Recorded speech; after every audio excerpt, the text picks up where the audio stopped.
Okay, this is February, March 2024, paper 2. Question number 1.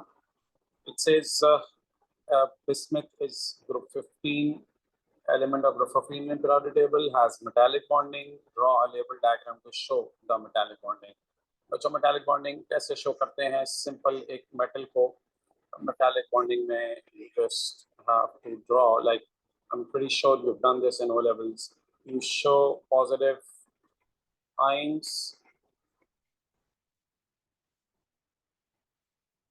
and around these positive ions we have to show the sea or cloud of electrons. Okay, so sea or cloud of electrons around positive ions.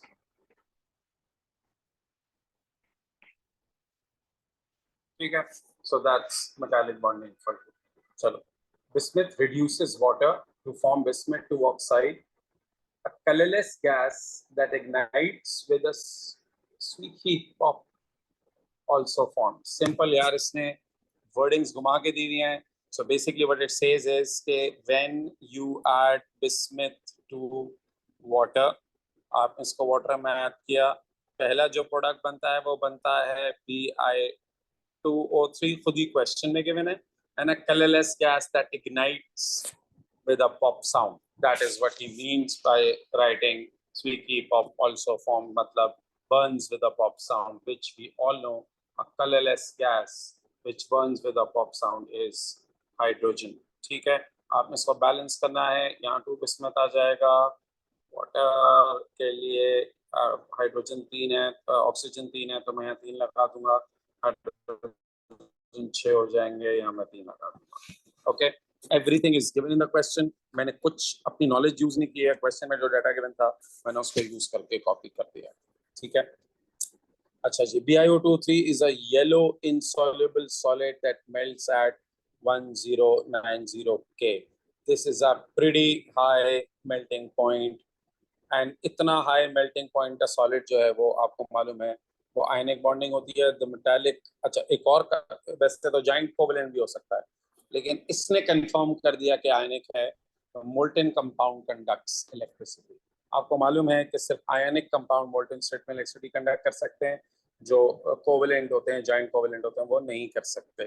ठीक है, उसने कहा deduce the structure and bonding, explain your answer. तो there are strong electrostatic forces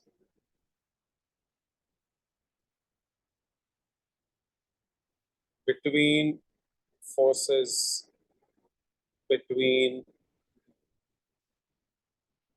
Bi, अच्छा इसके अंदर Bi का जो चार्ज है वो 3+ है, between Bi3+ and O2- ions, resulting in a giant, that's the key answer, giant ionic lattice structure.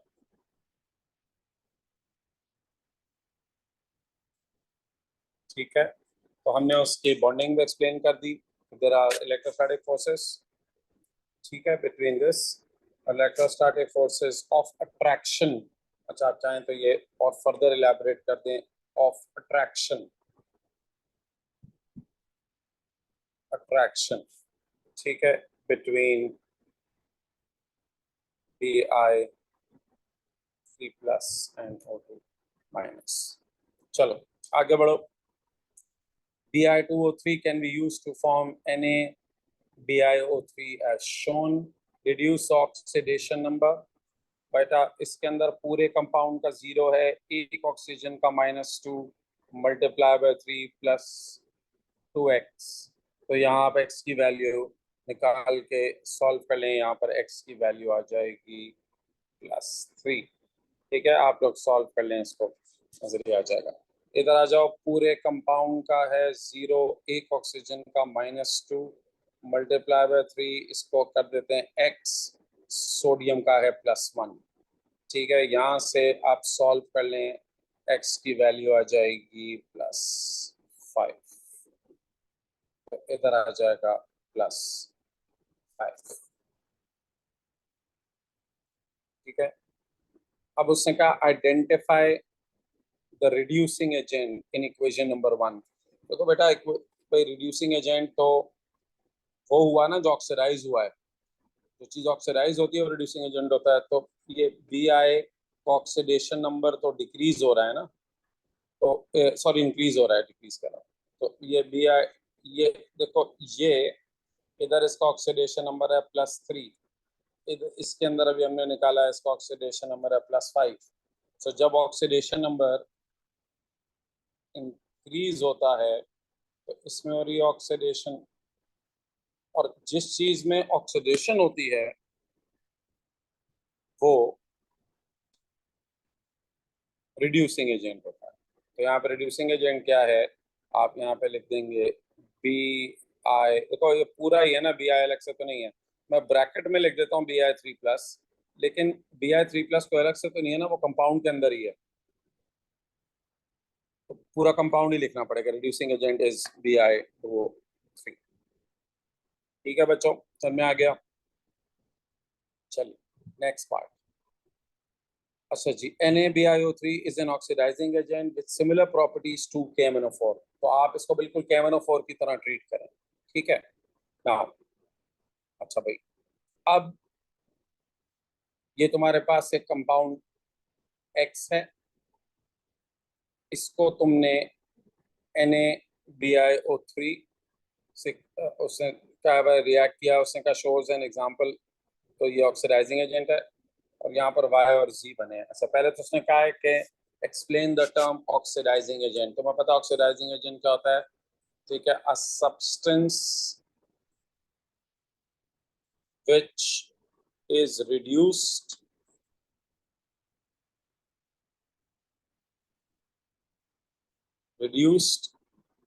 in a reaction, ठीक है, and will oxidize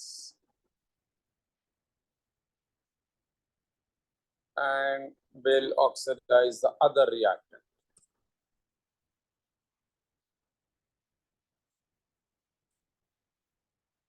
ठीक है, अच्छा, उसने कहा कंपाउंड X फॉर्म्स, X बनता है when methyl to butene reacts with KMnO4। अच्छा भाई, पहले तो मिथाइल टू ब्यूटीन क्या है? अगर 2 ब्यूटीन है, देखो पहले तो 2 ब्यूटीन, दिस इज 2 ब्यूटीन, और उस पर लिखा है मिथाइल। तो मिथाइल का मतलब ये हुआ कि देखो, जो ब्रांच है वो सेकंड या थर्ड पे लग सकती है ना, क्योंकि कोनों पे तो ब्रांच लग नहीं सकती। तो मिथाइल का मतलब एक मिथाइल ग्रुप लगा हुआ है। तो मिथाइल ग्रुप कहाँ लगा हुआ होगा? वो जाहिर है मिथाइल ग्रुप या तो इस कार्बन पे होगा या इस कार्बन पे होगा, एक ही बात है ना, चाहे वो इधर हो या वो इधर हो, कोई फर्क थोड़ी है। दोनों कार्बन काउंटिंग में अगर आप करेंगे तो सेकंड पोजीशन पे ही है, तो आप कहीं भी लगा दो। ठीक है, तो दिस इज मिथाइल, इस पे एक हाइड्रोजन होगा, this is methyl to butene. अब उसने क्या कहा है? उसने कहा भाई इससे बना है कंपाउंड एक्स। अच्छा, कंपाउंड एक्स आप समझे है क्या? कंपाउंड एक्स जो है वो ये एक CH3 है इधर, ये CH3 है इधर, ये C है, फिर ये C है, फिर ये इधर CH3 है, ज़ाहिर है ये CH2 होगा। ठीक है, अब ये कैसे बना होगा? आपने इसको याद है, आपको वो हमने कहा था माइल्ड ऑक्सीडेशन। जब आपने इसकी माइल्ड ऑक्सीडेशन की होगी, यानी आपने कोल्ड, डाइल्यूट एंड एसिडिफाइड, इसने कहा भाई कौन सा KMnO4 की कंडीशन लिखो, एसिडिफाइड। ठीक है, KMnO4 लिखने की जरूरत नहीं, उसने ऊपर लिखा भाई। तो आपको याद है डबल बॉन्ड टूटेगा, डबल बॉन्ड टूटेगा तो ये CH3, ये इधर, ये CH3, इधर OH आके लग जाएगा और इधर OH आके लग जाएगा। ऐसे ही है ना इसमें भी, इसमें भी जो OH है वो सेकंड और थर्ड कार्बन पे है। तो ऐसा ही है इधर भी। चलो मैं इधर ऊपर ही लगा देता हूँ, ये वो अच्छा लग गया, डायॉल।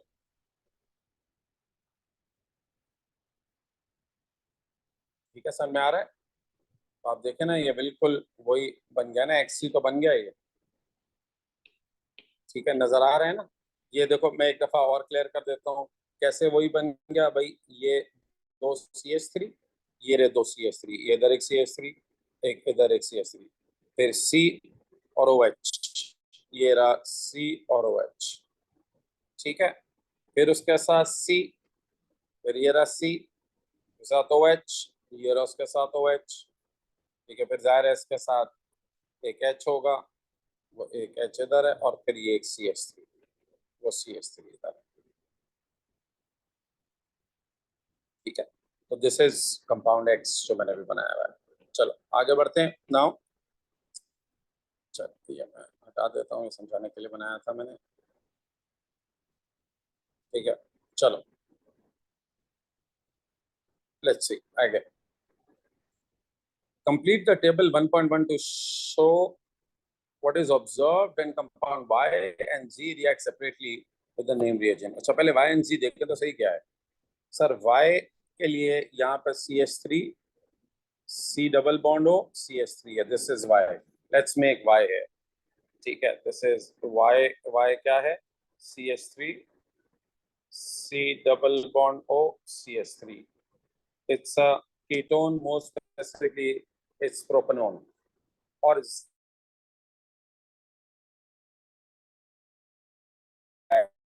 इसके साथ डबल बॉन्ड H और H। ठीक है, तो Z को भी बना देते हैं।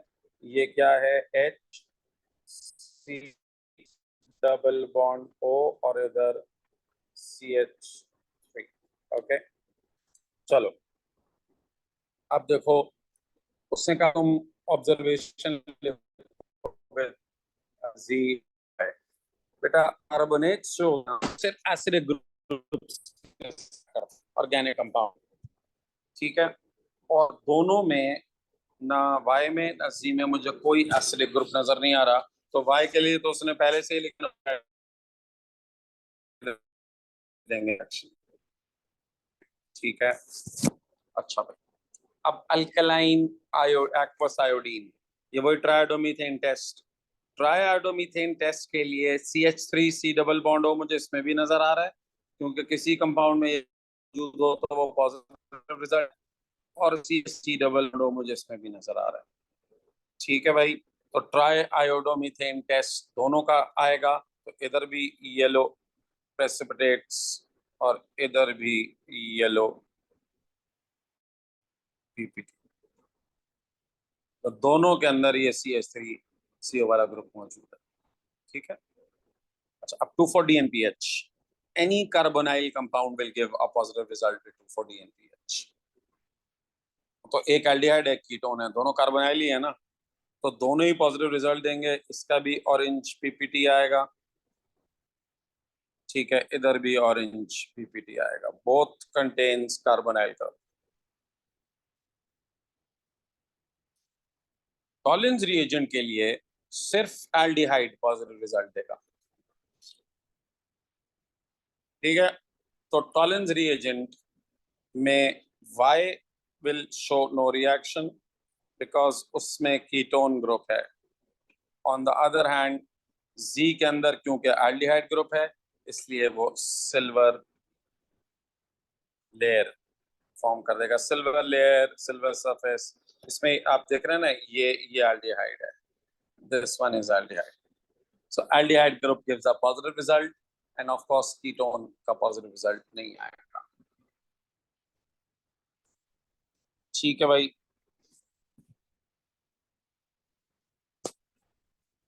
अच्छा जी। Construct an equation for the reaction of Z with NaBH4। NaBH4 is a reducing agent। ये एल्डिहाइड की रिडक्शन का क्वेश्चन है। ठीक है, तो Z का देखो फॉर्मूला क्या होगा? CH3 CHO, that's how you write aldehydes। Remember, मैंने कहा था ये जो C डबल बॉन्ड OH और उसके साथ H है, उसको यूं लिखते हैं CHO। अब देखो NaBH4 नहीं लिखना, रिडक्शन को हम ना H से शो करते हैं। अब कुछ बच्चे इसमें हमेशा मैंने देखा गलती करते हैं, NaBH4 लिख देते हैं, तो उनको समझ ही नहीं आता कि इस इक्वेशन को बैलेंस कैसे करें। अब आप याद करें, मैंने आप लोगों को एक चीज सिखाई थी, जो लोग नहीं याद है उनको फिर बता रहा हूँ। जब भी किसी एल्डिहाइड या कीटोन को रिड्यूस करो ना, बस तुम्हें एक काम करना है, ये जो C डबल बॉन्ड O है ना, इसको छेड़ना, बाकी किसी चीज को नहीं छेड़ना। ये किस में कन्वर्ट हो जाता है, ये जो CH3 है ना, ये OH और H में कन्वर्ट हो जाता है। इसी को बस OH और H में कन्वर्ट कर दो, बाकी किसी चीज को नहीं छेड़ना। ठीक है, तो ये क्या बन जाएगा, CH3 CH2OH। An aldehyde will reduce to form a primary alcohol। ठीक है, बैलेंस कर लीजिए इसको। प्रोडक्ट साइड पे 3 और 2 5 और 6 है, रिएक्टेंट साइड पे 4, यहाँ 2 आ जाएगा 6। ओके, समझ में आ गया आपको? चलो आगे बढ़ते हैं, नेक्स्ट पार्टी।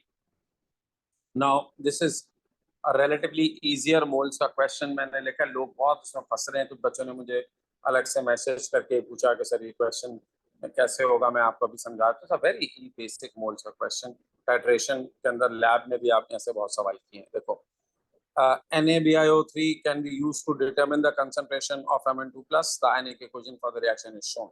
आपको एक ionic equation दी हुई है। Okay, a student uses the following procedure। देखो, उसने कहा हुआ है 100 cm³ of a saturated solution of Mn2 plus तो वॉल्यूमेट्रिक क्लास। पहले आपने 100 cm³ ऐड कर दिया वॉल्यूमेट्रिक क्लास में, फिर तुमने डिस्टिल वाटर ऐड करके उसको 1 dm³ बना दिया, यानी 1000 cm³ बना दिया। देखो, एक मेरी बात याद रखना, तुमने जो 100 cm³ वाला सैचुरेटेड सॉल्यूशन लिया है ना, उसमें तुमने पानी डाला है। पानी डालने से ना मोल्स नहीं चेंज होते हैं Mn2 प्लस के, कंसंट्रेशन जरूर चेंज होती है।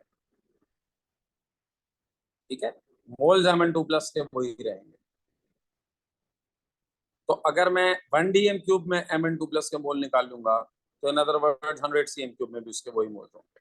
हाँ, कंसंट्रेशन डिफरेंट होगी, मोल्स उतने ही होंगे। ठीक है, फिर तुमने क्या किया, उस 1 dm³ में से भी क्या क्या 25 cm³ of the sample of the diluted solution, ठीक है, उसको आपने टाइट्रेट किया विद 0.1 मोल पर dm³ NaBiO3 से।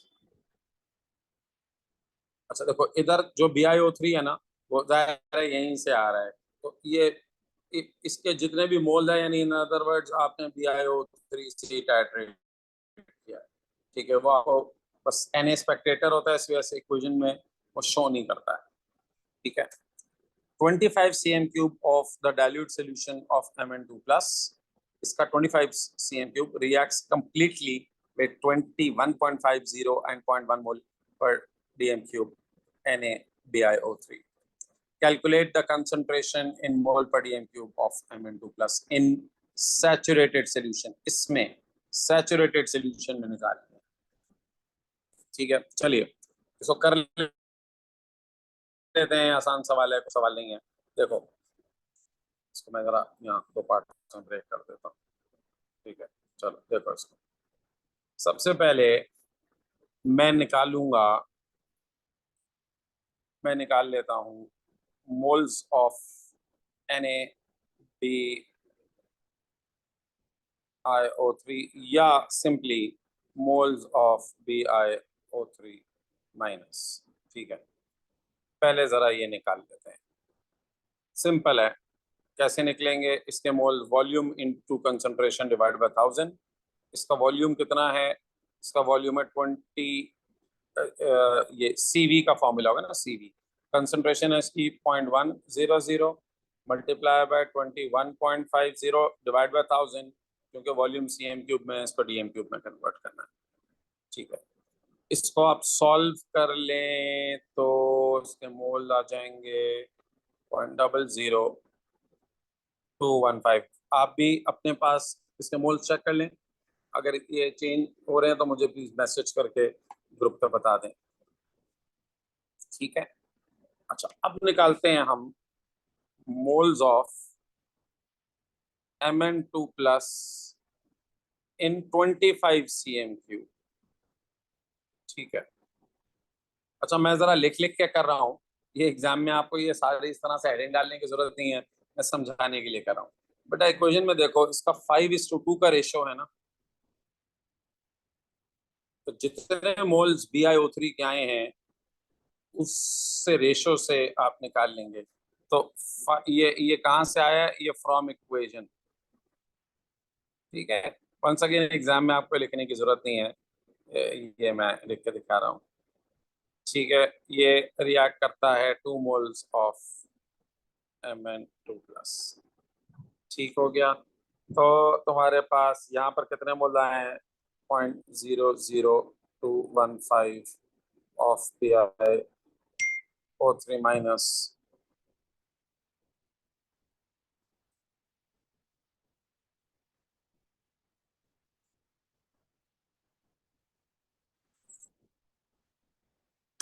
Gives x। तो यहाँ से x की वैल्यू आ गई,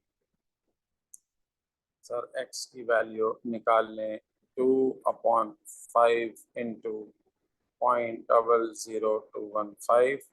यह आंसर आ जाएगा आपका 8.6 इंटू 10⁻⁻4। ठीक है। ये तुम्हारे पास मोल्स आ गए 25 में। अच्छा, अब moles of Mn2 plus in 1000 cm3। Simple यार, ये यूनिटरी में ये भी उससे हो जाएगा ना भाई। अगर 25 में इतने हैं तो 1000 में कितने होंगे, तो डिवाइड बाय 25। अब इतना बेसिक तो मैं एक्सपेक्ट करता हूँ आपको आती होगी, मल्टीप्लाई बाय 1000। अच्छा, ये 1000 cm3 या वो 1 dm3 ना, ये वही 1 dm3 है। ये इसकी बात कर रहा हूँ मैं, जो उसने कहा था फ्लास्क मेकअप 1 dm3। ठीक है। तो आप इसको कैलकुलेट कर लें। मेरे हिसाब से ये आने चाहिए, इसको अगर मैं कैलकुलेट करूं, 11.0344 मोल्स। ठीक हो गया। अच्छा, अब यही मोल्स 100 में भी, तो moles of Mn2 plus in 100 cm3, ठीक है, आर ऑल्सो सेम, यही होंगे। क्यों? क्योंकि 100 cm3 आपने जो डाला था उसको, उसमें पानी ऐड किया है ना, उसको 1000 करने के लिए आपने देखा ना, 100 cm3 of saturated solution of Mn2 plus 2 volumetric flask at distil water. अब आप जब पानी डालते हैं तो Mn2 प्लस के मोल थोड़ी चेंज होते हैं। ठीक है, कंसंट्रेशन चेंज होती है, मोल नहीं चेंज होते। तो जो मोल 1000 cm3 में है वो उतने ही होंगे जो 100 cm3 सैचुरेटेड सॉल्यूशन में थे। बस अब आपको निकालनी है कंसंट्रेशन। तो फाइनल आंसर है हमें यही है ना, कंसंट्रेशन इन मोल पर dm3। तो concentration in mole per dm3 of Mn2 plus in 100 cm3। ठीक है। इसके लिए हम क्या करेंगे, N is equal to CV, moles आपने निकाल लिए 0.0344, कंसंट्रेशन को निकालनी है 100। ठीक है, क्योंकि 100 cm3 था सैचुरेटेड सॉल्यूशन का, cm3 में है तो जाहिर है cm3 को dm3 में लाने के लिए डिवाइड बाय 1000। यहाँ से आप C को सब्जेक्ट बना लीजिए, तो ये हो जाएगा 0.0344 into 1000 डिवाइडेड बाय 100। तुम्हारी कंसंट्रेशन का आंसर आ जाएगा 0.34। अच्छा देखो, 344, ठीक है, 344। अच्छा, अब आप क्वेश्चन में देखें सिग्निफिकेंट फिगर कितने यूज है। उन्होंने 4SF लिखा हुआ, 2 डेसिमल प्लेस पे भी लिखा हुआ है, यानी 25.00। ठीक है। अच्छा देखो, कंसंट्रेशन देखो, उन्होंने 3 डेसिमल प्लेस पे लिखी हुई है। 0.100, तो तुम भी बस 3 डेसिमल प्लेस पे अपना आंसर लिखो 0.344। The number of significant figure they use in the question, उतने ही सिग्निफिकेंट फिगर तुम आंसर के लिए भी यूज करना, या 1 ग्रेटर, या 1 ग्रेटर। ओके,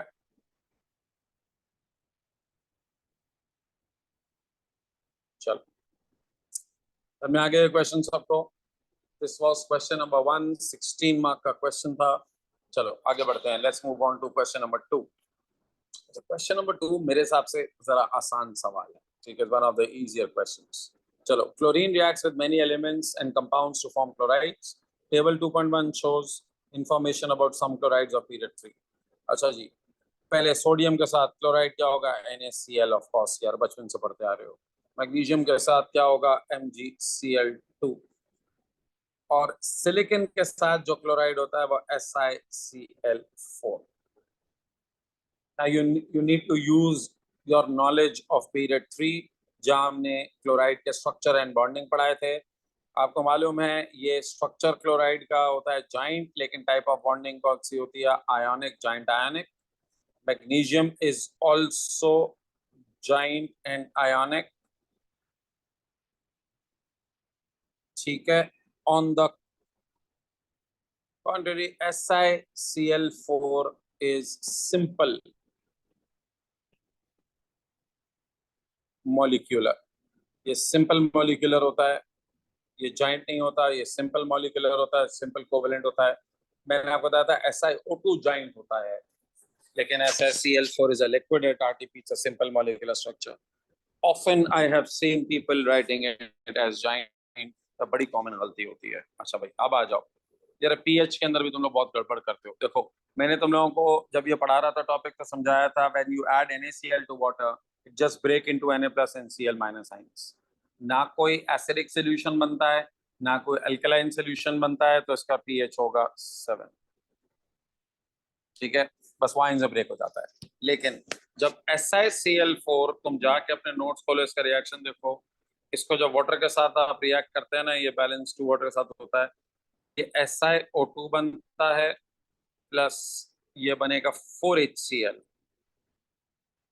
अब ये जो HCl की प्रेजेंस है ना, ये पीएच, इसकी वजह से जो पीएच होता है ना, ये तकरीबन 1 से लेके 2, ये 1 to 2 इसका पीएच होता है। लेकिन क्योंकि हमें यहाँ एक वैल्यू लिखनी है तो अच्छा होता है कि आप 2.0 लिखें। अच्छा मैं 0.0 क्यों लिख रहा हूँ, देखो उसने भी 1 डेसिमल प्लेस पे लिखा हुआ है ना, तो तुम अपना आंसर भी 1 डेसिमल प्लेस पे लिखोगे। So anything between 1 and 2, examiner will give you marks for that. Okay. चलो आ जाओ। When Cl2 reacts with cold NaOH aqueous, Cl2 is both oxidized and reduced. अच्छा, the products are NaCl and G. Okay. You know, cold के साथ इसका reaction अगर आप लोगों को याद हो, नहीं याद होना चाहिए, NaOH जब कोल्ड Cl2 जब कोल्ड NaOH के साथ रिएक्ट करता है, NaCl, NaCl2 एंड वाटर, ठीक है। उसने कहा what type of redox reaction, इसको कहते हैं डिसप्रोपोर्शनेशन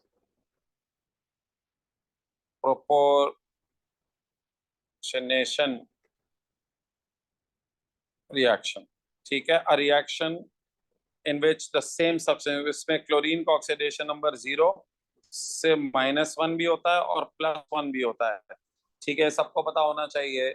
इसके अंदर जो ऑक्सीडेशन नंबर होता है वो बढ़ता भी है और कम भी होता है क्लोरीन का ही, यानी क्लोरीन का ऑक्सीडेशन नंबर बढ़ता है और क्लोरीन का ऑक्सीडेशन नंबर कम भी होता है, ठीक है। आइडेंटिफाई G, दैट्स NaClO, ठीक है। अच्छा जी अब आइए, right an equation for the reaction between Cl2 and hot aqueous NaOH। अच्छा अभी मैंने एक ग्रुप को ये एज अ टेस्ट दिया था ना, तो कितने सारे बच्चों ने इसका कोल्ड का लिख दिया। अच्छा मैंने उनसे पूछा तुम लोगों ने कोल्ड का क्यों लिख दिया, तो कहने लगे सर वो ऊपर से कोल्ड चलता आ रहा था ना, तो वो हमने हॉट पे गौर ही नहीं किया, हमने कोल्ड ही लिख दिया। कभी कभार एग्जाम में ना इस तरह की छोटी छोटी गलतियां इंसान कर जाता है, सो इसको जरा केयरफुल रहना। बहरहाल इसकी बैलेंस होगा 6 NaOH, ये तो खैर रट गई है, आपको भी रटी भी होनी चाहिए, मुझे तो इसकी बैलेंसिंग भी अब रट गई है। ठीक है, ये इतनी इस्तेमाल होती है इक्वेशन। तो ये 5NaCl plus NaCl 3 plus 3 water. ठीक है, इक्वेशन याद कर लें, बैलेंसिंग याद करने की जरूरत नहीं होता, आप वहां कर ही देंगे। लेकिन ये जरा थोड़ी टेढ़ी बैलेंसिंग है, इसको थोड़ा ठीक से करके जाना। इसमें लोग बैलेंसिंग में भी 3-3 4-4 मिनट लगा देते हैं। चलो, describe fully what is observed when silver nitrate is added to aqueous solution of chloride of sodium followed by dilute ammonia। तो टेस्ट है ना क्लोराइड का बेटा। सो जब तुम सिल्वर नाइट्रेट ऐड करते हो, ये तो तुम लोगों ने लैब में भी पढ़ा हुआ है काफी दफा, जब तुम सिल्वर नाइट्रेट ऐड करते हो किसी भी क्लोराइड के सॉल्यूशन में, व्हेन सिल्वर एडेड, तो व्हाइट पीपीटी बनते हैं। ठीक है, white PPT of silver chloride of AgCl solid are formed. अच्छा, उसके बाद तुम जब उसमें अमोनिया डिसॉल्व, जब व्हाइट पीपीटी डिसॉल्व हो जाते हैं इन एक्सेस dilute HNO3। ठीक है, तो दिस इज ऑब्जर्वेशन आपको। अच्छा, एक दफा बस आपकी याद दिलाने के लिए रिपीट कर रहा हूँ, इसमें जो सिल्वर क्लोराइड के साथ रिएक्ट करके AgCl सॉलिड बनाता है, ये सिल्वर सिल्वर नाइट्रेट से आता है, ये क्लोराइड आपका सोल्यूशन में मौजूद है, ये AgCl सॉलिड बनाता है। और फिर ये जो AgCl सॉलिड है, ये अमोनिया के साथ, मैंने आपको बताया था, आप नोट्स में देखिएगा, कॉम्प्लेक्स आयन बनाता है AgNH3, ये 2, इस पूरे का चार्ज 1+ होता है और इसके साथ Cl-। ये होता है आपका जो उसका डिसॉल्व हो जाता है ना, तो वो इसकी AgNH3, तो ये सॉल्युबल होता है पानी में, दोनों ही सॉल्युबल होते हैं, तो इसलिए ये होता है। बहरहाल ये क्वेश्चन लिखने की जरूरत नहीं थी इस क्वेश्चन में, मैंने सिर्फ समझाने के लिए लिख दिया है कि आप लोगों को याद रहे। ओके, अच्छा भाई अब आ जाओ। Excess Cl2 reacts with phosphorus to form PCl5. PCl5 is a simple molecule in gaseous phase. It also exists in solid as two ions, PCl4 plus and PCl6 minus. Complete the table to identify the shapes of each। अच्छा भाई, PCl5 का shape तो हमने class में पढ़ा था ना, आपको याद है ना, फास्फोरस जो है वो 5 बॉन्ड्स बनाता है, 5 बॉन्ड्स। जाहिर है इसका मतलब ये ट्राइगोनल बाइपिरामिडल होगा। आई होप यू रिमेम्बर, हमने कहा था ये ट्राइगोनल इस तरीके से, ये एक इनटू द प्लेन, एक आउटसाइड द प्लेन, एक सेम प्लेन, और एक ऊपर और एक नीचे। नोट्स में आप जाके चेक कर लीजिएगा इसका शेप, ट्राइगोनल पाई पिरामिडल। ठीक है, अच्छा, अब PCl6, देखो फास्फोरस के पास कोई लोन पेयर शोन पेयर तो होता नहीं है, तो PCl6 का मतलब ये ऑक्टाहेड्रल होगा ना, यानी ये 2 into the plane, 2 Cl, SF6 की तरह है बिल्कुल, 2 आउट ऑफ द प्लेन और 2 ऊपर और नीचे, बिल्कुल SF6 की तरह है। बस इसने चालाकी एक की है कि इसने जो है ना वो SF6 या PCl6 माइनस से दिया है। अच्छा बच्चे मुझे कहते हैं सर वो जो माइनस का चार्ज है वो तो बेटा क्लोराइड आयन की वजह से है। देखो फास्फोरस के बाद तो लोन पेयर है ही नहीं, ठीक है, तो वो जाहिर है वो क्लोराइड डेटिव बॉन्डिंग की भी होती है, बट डेटिव बॉन्डिंग भी की भी हो तो उससे क्या फर्क पड़ता है, यानी वो तो एक नॉर्मल कोवेलेंट बॉन्ड की तरह ही होता है ना, डेटिव बॉन्ड भी। ठीक है, तो इसका शेप होगा ऑक्टाहेड्रल।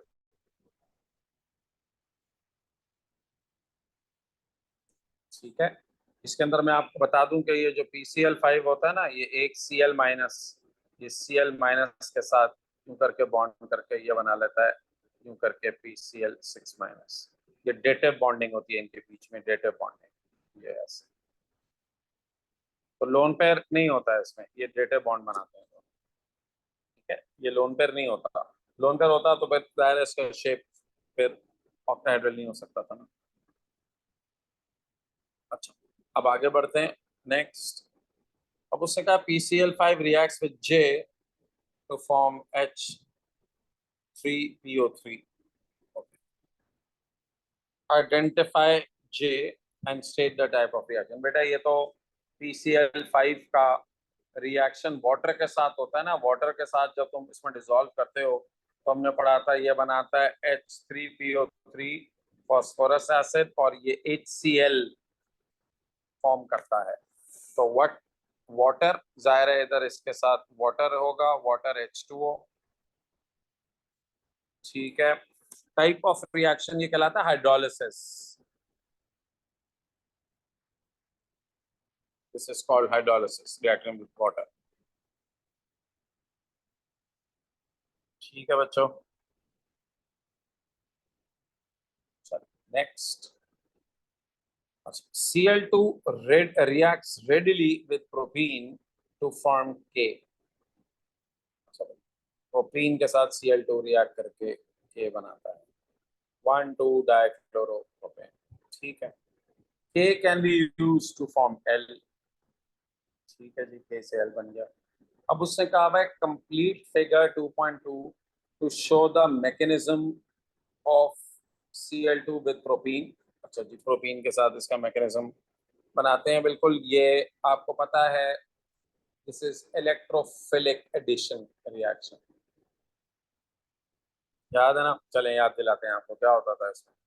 इसमें जो क्लोरीन डबल बॉन्ड के करीब होता है इस पे एक पार्शियल पॉजिटिव, और जो दूर होता है उस पे पार्शियल नेगेटिव चार्ज। आपको सारे चार्जेस, डायपोल, लोन पेयर सब दिखाने होंगे, इलेक्ट्रॉन्स एंड कर्ली एरोस, ठीक है। हमने क्या कहा था डबल बॉन्ड से, अच्छा ये जो डबल बॉन्ड है इससे इलेक्ट्रॉन शेयर हो जाते हैं Cl की तरफ, और ये अपना बॉन्ड ब्रेक कर देता है इस Cl के साथ।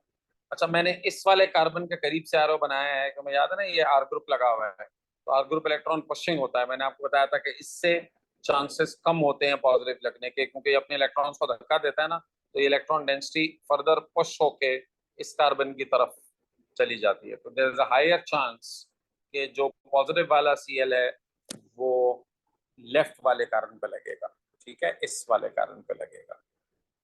अच्छा, मेजर माइनर ग्रुप याद है ना, तो ये वो कह रहा हूँ, तो ये जब टूटेगा तो यहाँ पर ये डबल बॉन्ड टूटा, डबल बॉन्ड टूटने के बाद ये लग गया कि Cl इधर, दो H है, ठीक है, H, चलो मैं H शो कर देता हूँ, H,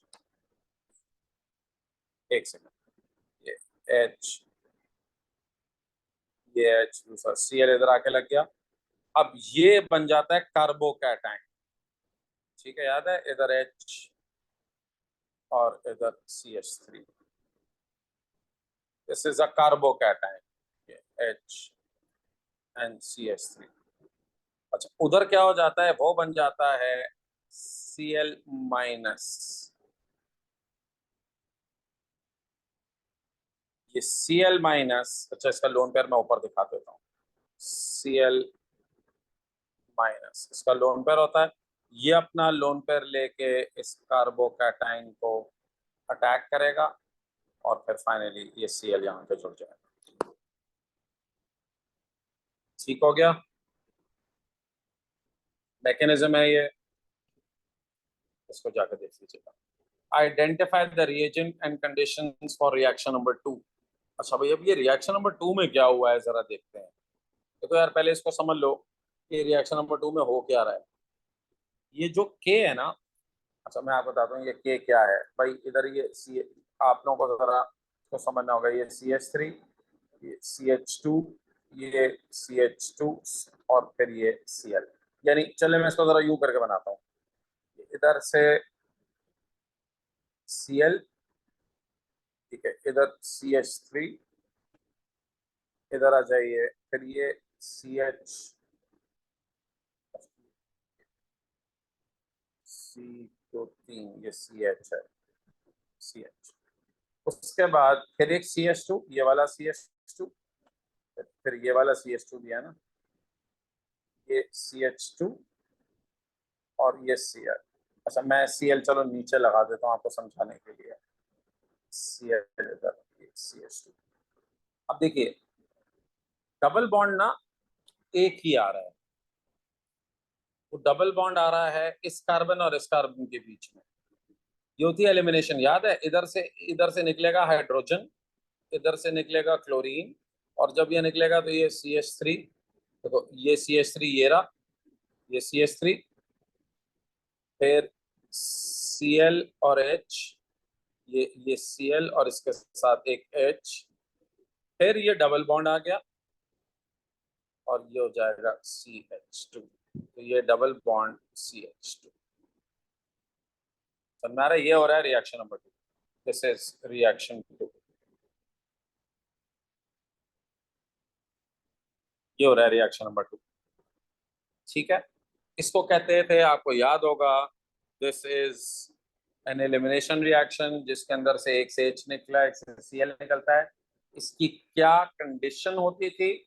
इसकी कंडीशन होती थी ethanolic NaOH, elimination reaction ethanolic. Aqueous मत लिख के आ जाना, उसके मार्क नहीं मिलेंगे, क्योंकि मैंने आपसे कहा था जब इथेनॉलिक NaOH होता है तो फिर ये बेस की तरह एक्ट करता है, ये रिमूव करता है H को। ठीक है, और इसकी कंडीशन होती है हीट अंडर रिफ्लक्स।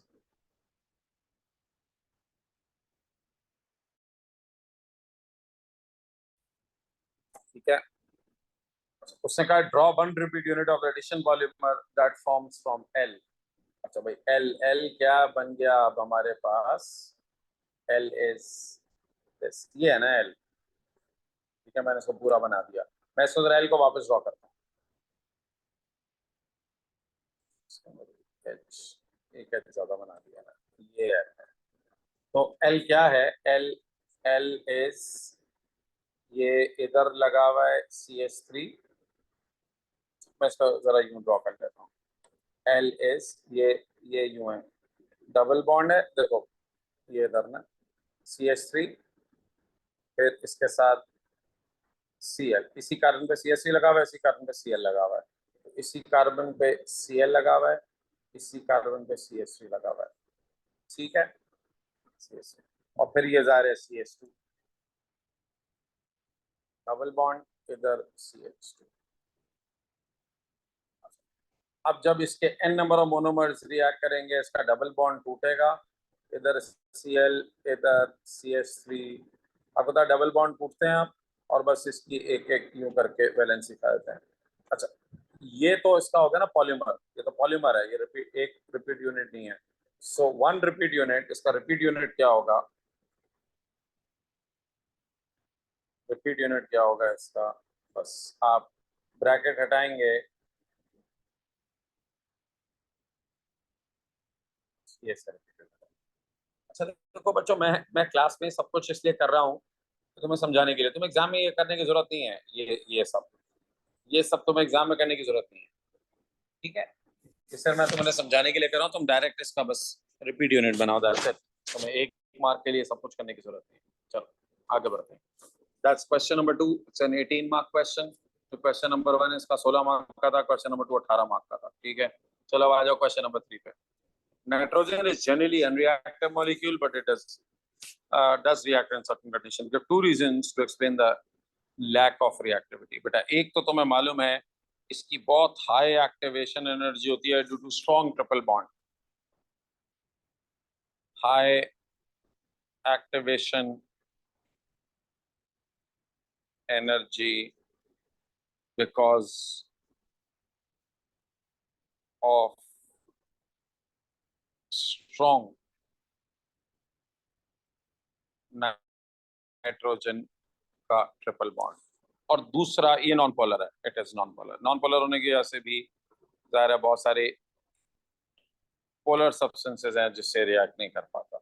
ठीक है, it's non polar.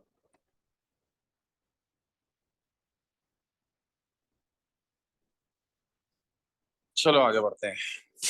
Nitrogen can react with oxygen in internal combustion engine to form a mixture of NO and NO2।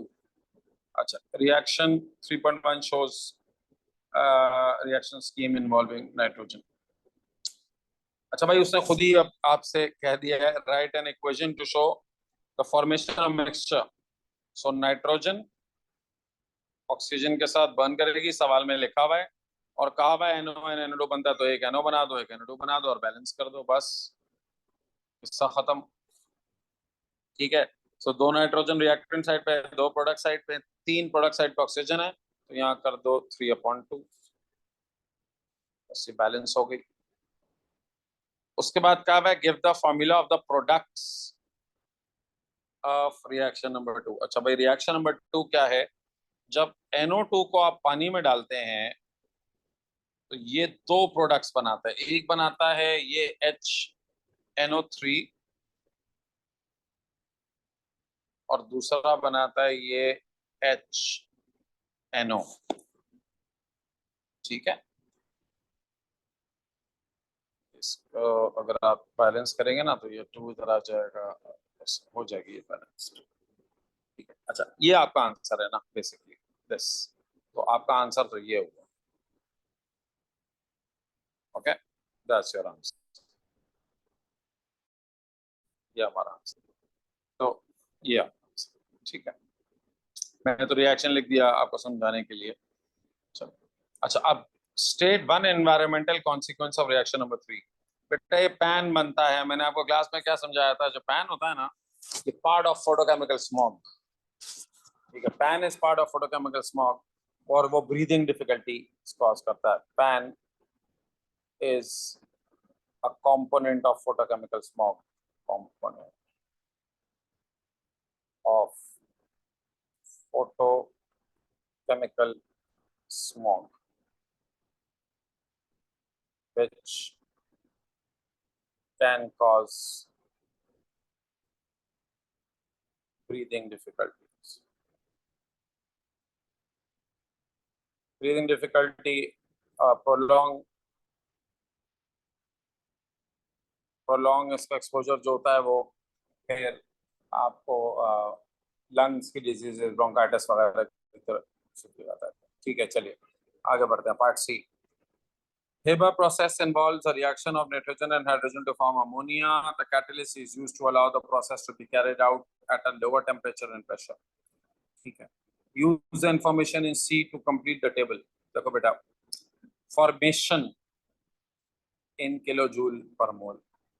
असल में देखा जाए तो ये फॉर्मेशन की इक्वेशन है ना, यानी अमोनिया फॉर्म ही हो रही है ना अपने एलिमेंट से। ठीक है। अच्छा, अब नाइट्रोजन की फॉर्मेशन होगी 0, एलिमेंट्स की फॉर्मेशन 0 होती है। इसने ये आपका कॉन्सेप्ट टेस्ट कर रहा है। हाइड्रोजन की फॉर्मेशन भी 0 ही होती है, एलिमेंट्स की फॉर्मेशन नहीं होती। अब यहाँ 2 मोल फॉर्म हो रहे हैं ना, 2 मोल, और उसका डेल्टा एच है -92, यानी 2 मोल्स किससे फॉर्म हो रहे हैं? रिएक्टेंट से ही फॉर्म हो रहे हैं ना। फॉर्मेशन की डेफिनेशन क्या है? When 1 mole of a compound is form from its elements. तो 1 मोल के लिए आप इसको डिवाइड बाय 2 कर देंगे, हो जाएगा -46।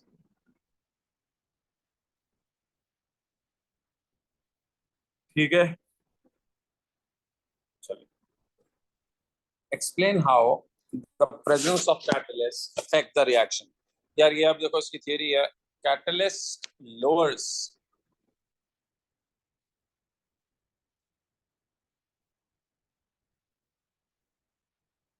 the activation energy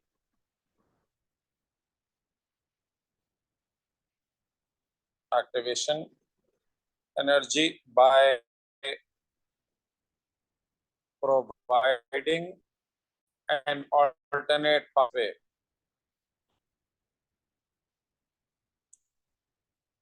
an alternate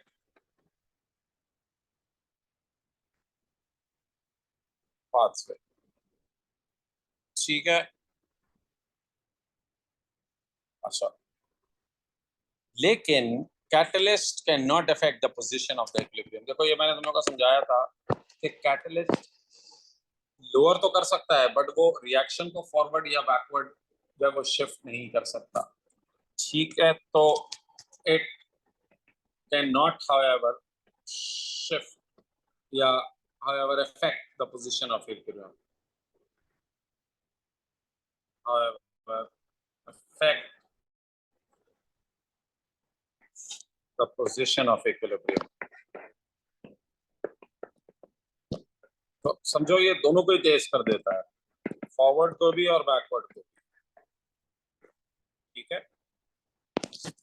अब ये भी बड़ा देखो ट्रिकी है, 2 मार्क का तो क्वेश्चन है, बट ये जो है ना वो अक्सर मैंने देखा है कि इसके पूरे 2 मार्क लेने के लिए आपको जो चीज रिक्वायर होती है ना आप उसे आंसर नहीं कर पाते। देखो, state and explain the effect if any on the rate of Haber process as the pressure is lowered. देखो, रेट ऑफ हेबर प्रोसेस है अमोनिया के बनने का। हेबर्स प्रोसेस का मतलब है the process in which ammonia is form. ठीक है, अब उसने कहा हुआ है प्रेशर का क्या इफेक्ट होता है। देखो, पहले तो तुम्हें उसने कहा हुआ है ऑन द रेट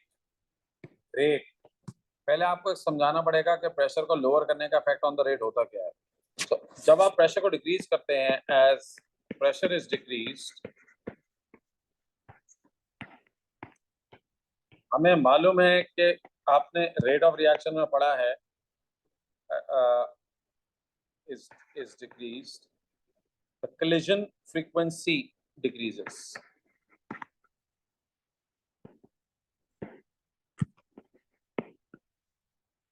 ठीक है, डिक्रीजेस। लेकिन क्योंकि रिएक्टेंट के 4 मोल्स हैं और प्रोडक्ट के 2 मोल्स हैं,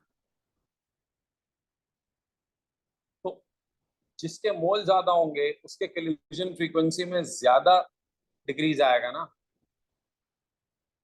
ठीक है, क्योंकि जाहिर है उसके मोल ज्यादा हैं तो उसके अंदर परसेंटेज डिक्रीज भी ज्यादा आएगा। तो आप ये कहेंगे as the pressure decrease the collision frequency decreases, but since there are more moles of reactant than products, reactant तो 2 है, product 1 है। So as pressure is decreased, the collision frequency decreases, but since there are more moles of reactants and products, therefore the rate of forward reaction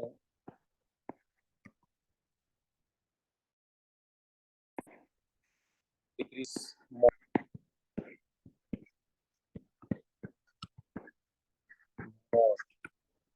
shifting equilibrium to the left।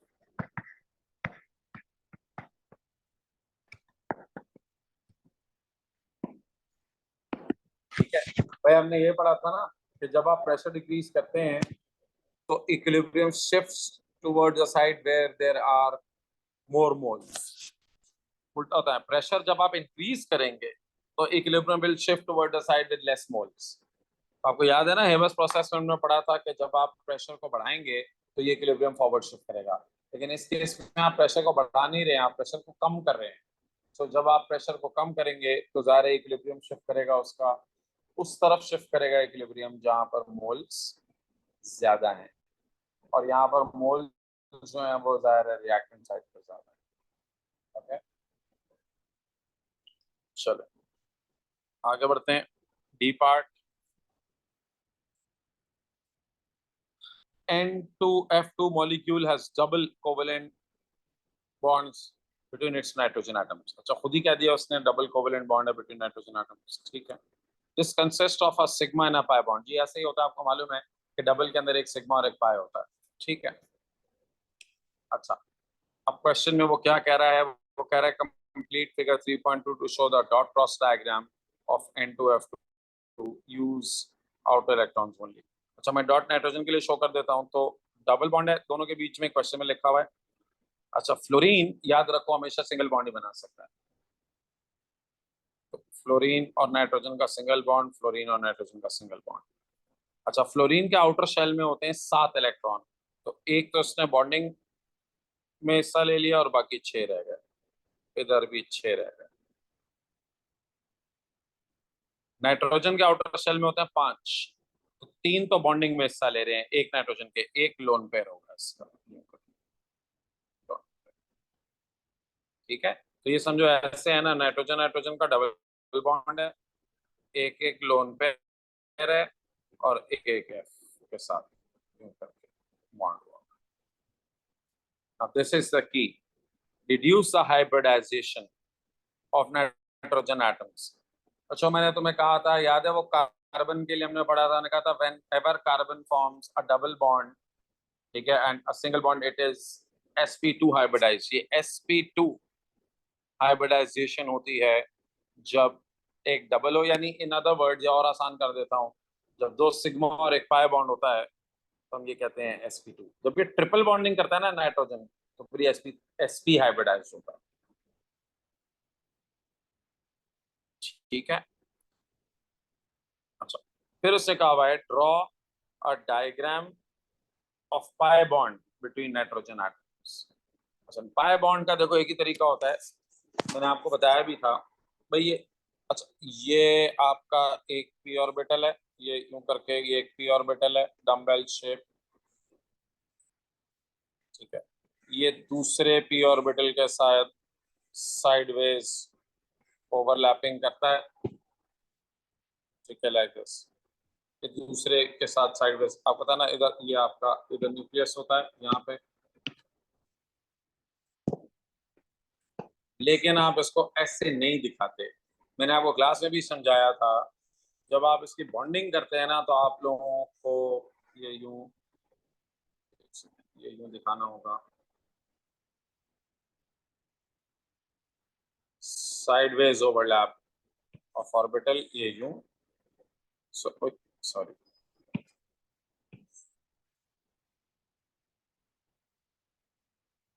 एक second, थोड़ा सा जरा sketch खुद ही हो जाता था। तो आपको एक दफा जब ये आप बना लेते हैं ना, तो आप इसको यूं शो करते हैं, ठीक है, ये हो गया। और न्यूक्लियर दोनों के आपको यहाँ दिखाने पड़ेंगे, ये this is the pi bond, ये है पाई बॉन्ड। देखो ये ओवरलैपिंग, ये ओवरलैप ऑफ ऑर्बिटल्स, ये दिखाना जरूरी है। अगर आपने ये नहीं बनाया तो फिर आपको इसके मार्क्स नहीं मिलेंगे। ये ऑप्शनल है, आप ये बेशक ना बनाएं, ठीक है। ये तो मैं सिर्फ ये दिखाने के लिए बनाता हूँ कि ये आपने जो है ना वो साइडवेज ओवरलैपिंग, ये एग्जाम में आपने बनाना है, तो आप अपना बस टाइम सेव करें और ये बना कर आ जाए, ठीक हो गया। अच्छा अब देखो, अब वो क्या कह रहा है, मैं फॉर्म बाय, बस यहाँ लिख देता हूँ, form by sideways overlap of orbitals such that shared electron density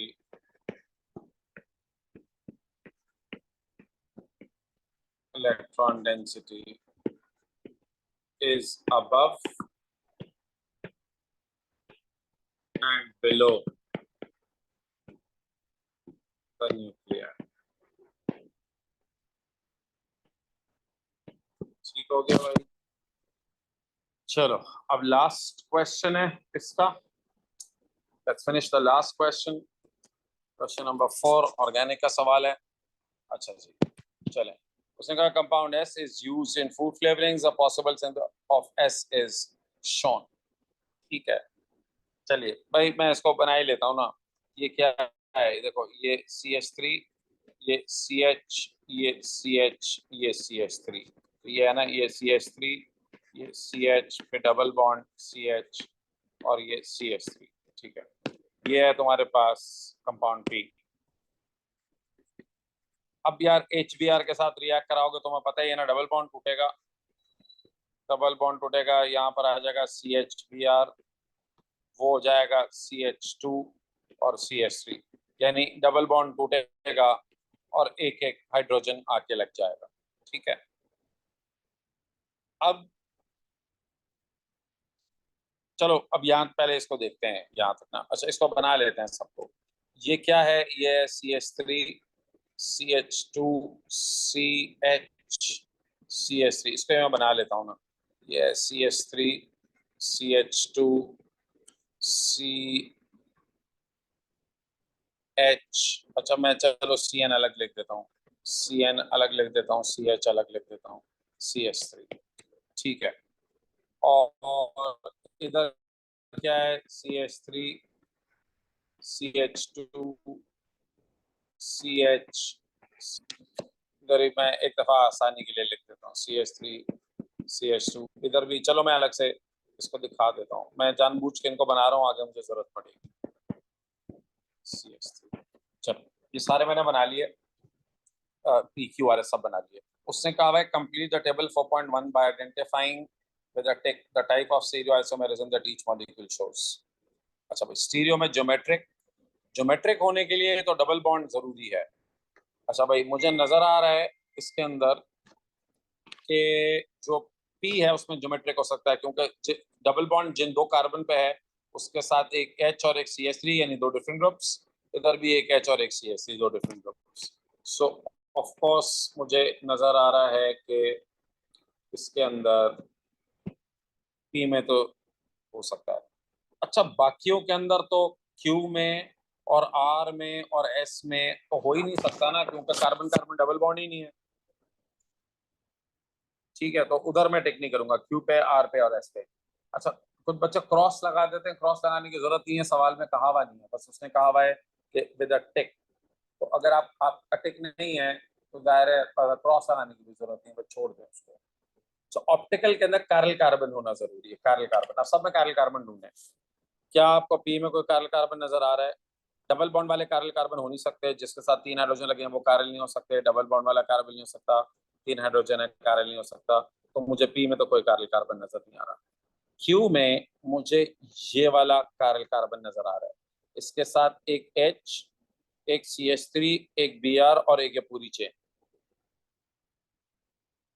तो अच्छा, Q तो उसने टिक भी खुद ही कर दिया है, तो मुझे उसका जरूरत ही नहीं थी, बहरहाल। अच्छा, मुझे इसके अंदर भी ये कार्बन कार्बन नजर आ रहा है, कार्बन कार्बन ये वाला। कैसे, एक H एक CN, इसके राइट साइड पे CH3 और इसके लेफ्ट साइड पे CH3 CH2। तो यस, R में भी है कार्बन कार्बन, इधर भी मुझे कार्बन कार्बन नजर आ रहा है ये वाला। इसके साथ भी एक H, एक COH, एक CH3 और एक C2H5, ठीक है। और इनमें डबल बॉन्ड है नहीं, ना S में, ना R में, ना Q में, तो फिर ज्योमेट्रिक तो नहीं हो सकता। उसने कहा कि give the structural formula of Q, मैंने पहले ही निकाल लिया, CH3 CH2 CHBr CH2 CH3। इस कुछ भी नहीं है बच्चों, डबल बॉन्ड टूटा है यहाँ पे, double carbon carbon double bond टूटा है, एक के साथ Br आके लग गया, एक के साथ H आके लग गया, ठीक है। चलो आगे बढ़ते हैं। Name the mechanism in reaction number 2। अच्छा यार, रिएक्शन नंबर 2 के अंदर अभी आप समझे हो क्या रहा है। रिएक्शन नंबर 2, जब KCN इन एथेनॉल होता है ना, ये आपको याद होगा, ये न्यूक्लियोफिलिक सब्स्टिट्यूशन हो रही है, Br हटा है और CN आके लग गया है, इस Br की जगह उसी कार्बन पे CN आके लग गया है, ठीक है। याद आ रहा है आपको, हाइड्रोजन एल्केन में हमने पढ़ा था, जब KCN इन एथेनॉल तो CN जो है वो हाइड्रोजन को रिप्लेस कर देता है। इसको कहते हैं न्यूक्लियोफिलिक सब्स्टिट्यूशन, SN रिएक्शन है ये, सब्स्टिट्यूशन, ठीक है। अब उससे कहा भाई रिएक्शन नंबर 3 को कंप्लीट करो। भाई रिएक्शन नंबर 3 एग्जामिनर फेवरेट है, तुम लोगों को बता बता के थक गया हूं मैं कि ये बहुत पसंद है एग्जामिनर को कि ये CN की जगह ये COH आके लग जाता है, ये हाइड्रोलिसिस ऑफ नाइट्राइल है। ठीक है, ये आता है, ये एग्जामिनर को बहुत पसंद है। इसकी इक्वेशन रिएक्शन याद कर लें। इसके अंदर जब आप इसको रिएक्ट कराते हैं वाटर के साथ in the presence of a dilute acid H+ लिख दो, तो इसका प्रोडक्ट क्या होता है, बस जहां CN है आप उसे या COH लिख देंगे और इसका दूसरा अमोनियम का सॉल्ट बनता है NH4+ लिखते हैं। ठीक है, इसको बैलेंस कर लेंगे तो यहाँ 2 वाटर आ जाएगा। ये अपने नोट्स देखें, उसके अंदर इक्वेशन लिखी हुई है, या आप याद कर लें। ये वाला रिएक्शन तो मैं आपसे कह रहा हूँ हाइड्रोलिसिस ऑफ नाइट्राइल, बार बार बोला है मैंने आपको एग्जामिनेशन के। देखो अभी इस पेपर के अंदर भी देखो वो दोनों चीजें आई ना, जो तुम लोगों को हमेशा कहता हूँ, एक ये हाइड्रोलिसिस ऑफ नाइट्राइल आया रिएक्शन नंबर 3, और ये ट्राइडोमीथेन टेस्ट जो मैं हमेशा कहता हूँ कि बहुत इंपॉर्टेंट है ये वाला, जो उसने यहाँ पर इस वाले क्वेश्चन में ट्राइडोमीथेन टेस्ट का एक ये वाला जो दिया था, आपको पता याद ही आ गया होगा, ये वाला जो yellow PPT alkaline aqueous iodine. ये दोनों जो है ना एग्जामिनर को बहुत पसंद है। मैंने देखा है कि तकरीबन तकरीबन हर पेपर में वो कहीं ना कहीं बहाने से ये डाल ही देता है। मतलब जरूरी नहीं है 100% हर पेपर में आए, बट बहुत हाई प्रोबेबिलिटी होती है। ठीक है, चलो अब ये हो गया जी। नेक्स्ट बस ये आपका मेरे ख्याल में कुछ आखिरी के पार्ट्स हैं। चलें अब आगे बढ़ते हैं। अब उसने compound S anti react to form an organic compound U which has a single function group। देखो कुछ चीजें जो है ना वो अपने दिमाग से भी किया करो। देखो ये जो S है ना, ये कार्बोक्सिलिक एसिड है। अब T एक दूसरा कंपाउंड है और वो दोनों मिलके एक कंपाउंड बना रहे U, जिसपे एक ही फंक्शनल ग्रुप है। कार्बोक्सिलिक एसिड का हमने एक रिएक्शन पढ़ा था अल्कोहल के साथ, जिसमें कार्बोक्सिलिक एसिड और अल्कोहल कंबाइन होकर बनाते हैं एस्टर एंड वाटर। ठीक है, तो देखते हैं अभी खैर के जो हमारे, लेकिन जब आप किसी चीज को थोड़ा नैरो डाउन कर लेते हैं ना तो आपके लिए तो जरा आसान हो जाती है बात। बहरहाल आगे देखते हैं। तो उसने कहा figure 4.2 show some data from the mass spectrum of U. अच्छा भाई यू का स्पेक्ट्रम का है, एम पीक और M+1 पीक की अबंडेंस दी हुई है। इससे कहा हुआ नंबर ऑफ कार्बन निकालो। बच्चों नंबर ऑफ कार्बन कैसे निकालेंगे? नंबर ऑफ कार्बन निकालने के लिए 100/1.1 अबंडेंस ऑफ M+1 पीक ऊपर और M पीक की अबंडेंस नीचे। प्लीज इस फॉर्मूले को याद करें।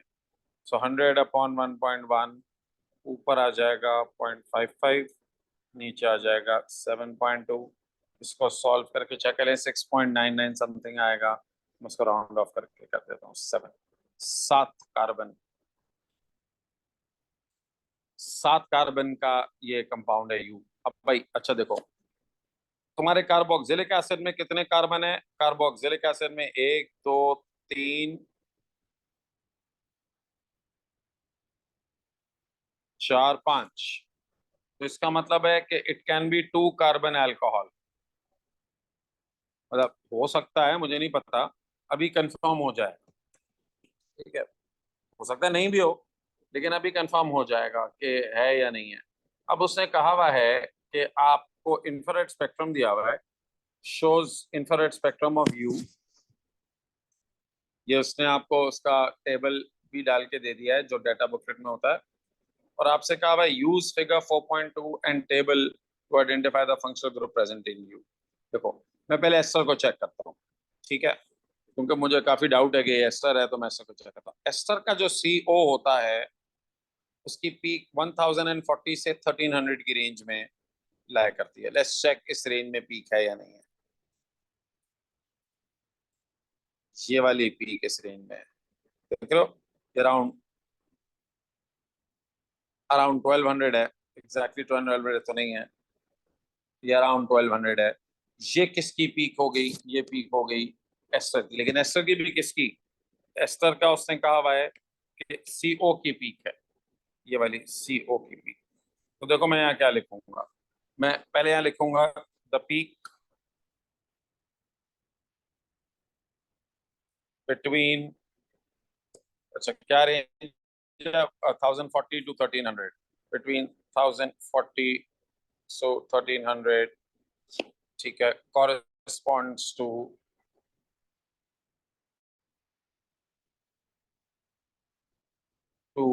CO, ये लिखा है ना, CO of ester.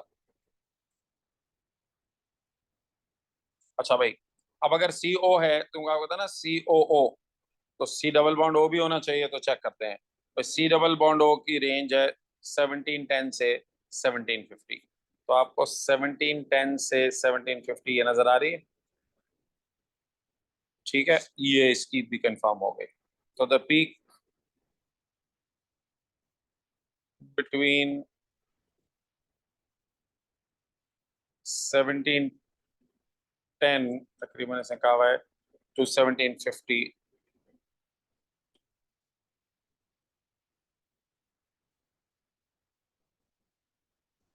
corresponds to C double bond O of ester। तो बच्चों फंक्शनल ग्रुप कौन सा हुआ? Ester, that is CO। अच्छा उसने कहा हुआ भी एक single identify the functional group, उसने क्वेश्चन में कहा था सिंगल फंक्शनल ग्रुप है इसके अंदर, ठीक है, ये ऊपर लिखा हुआ है as a single, U as a single functional group. अच्छा एक बच्चा मुझसे अक्सर पूछते हैं सर ये पीक किसकी है? देखो ये जो तकरीबन 3000 से पहले एक पीक होती है ना, ये एल्केन की होती है। देखो ये एल्केन रीजन के अंदर एक पीक है, ये नजर आ रही है एल्केन, ये एल्केन, ये तकरीबन 2950, 2850, 2950, ये उसी रेंज में लाया कर रही है ये, 2850, 2950, ठीक है, ये एल्केन की है। और एल्केन को जो है ना वो हम as a functional group show नहीं करते, यानी लिखते नहीं है, क्योंकि एल्केन ग्रुप्स जो होते हैं यानी CH3, CH2, ये तो हर मॉलिक्यूल में मौजूद होते हैं ना, तो ये वाली पीक तो तकरीबन हर मॉलिक्यूल में ही होती है, ठीक है। चले, ये हो गया आपका फंक्शनल ग्रुप आइडेंटिफाई हो गया एस्टर। अच्छा एक दफा हमें पता चल गया कि भाई फंक्शनल ग्रुप एस्टर है, तब तो तय हो गया ना कि फिर जो कंपाउंड टी है वो 2 कार्बन वाला अल्कोहल है। अच्छा मुझे कैसे पता 2 कार्बन वाला है? क्योंकि टोटल कार्बन यू में है 7, तो जाहिर है 5 जो हैं वो तो एसिड के अंदर ही हैं, और 2 बच गए, 2 जो है वो अल्कोहल के अंदर है, ठीक है। अब उसने कहा हुआ है कि आप टी बनाएं और यू बनाएं। देखो टी एक अल्कोहल है 2 कार्बन वाला, तो 2 कार्बन वाला मैं अल्कोहल बना दूंगा। 2 कार्बन वाला अल्कोहल इज लाइक सिंपली, अच्छा ड्रॉ द स्ट्रक्चर लिखा हुआ है, राइट द स्ट्रक्चरल फॉर्मूला नहीं लिखा हुआ, तो मैं ड्रॉ द स्ट्रक्चर के अंदर ये सिंपल स्ट्रक्चर ड्रॉ करूँ, ठीक है, ये हो गया अल्कोहल। अच्छा अब उसने कहा हुआ यू, बट अब देखो ये जरा आप लोगों को समझना है, ये जो एसिड है, ये वाला एसिड CH3, CH2, CH, ये इधर ऐसे है ना, इसको मैं पहले एसिड बना देता हूँ, ये CH3, CH2, CH, अब इधर है COO, अब मैंने इधर से निकाल दिया इसका OH, और इधर का जो ये वाला इसके साथ जोड़ दिया O, CH2, CH3, ठीक है, और इधर भी एक CH3, ठीक है, बस दोनों को जोड़ दिया। इसका जो OH है वो इसके इधर ये COH के साथ, यहाँ से OH हटा, ठीक है, उसका OH हटेगा और ये तुम्हारे पास एक्स्ट्रा बन जाएगा, सिंपल। जहाँ COH है वो अपनी जगह पे रहेगा, COH बस वहां से OH हटेगा, और ये अल्कोहल का यहाँ से OH का H आकर जाएगा, ठीक है बच्चों, दैट्स इट, ये आपका पेपर कंप्लीट हो गया। I don't know what do you call it, मेरा ख्याल में ये आसान पेपर है, it's one of the easier papers. अच्छा बड़ी लोगों को क्यूरियोसिटी होती है रिसेंट पेपर करने की। मैं आपको बताऊं कि रिसेंट पेपर जो होता है ना बहुत करीब का, वो तो सबसे लेस इंपॉर्टेंट होता है, क्योंकि वो सेम ही क्वेश्चन थोड़ी अगले पेपर में वो रिपीट कर देगा, बट बहरहाल anyway you guys were very curious, तो मैंने ये सॉल्व कर दिया, ठीक है। चलो क्लास एंड।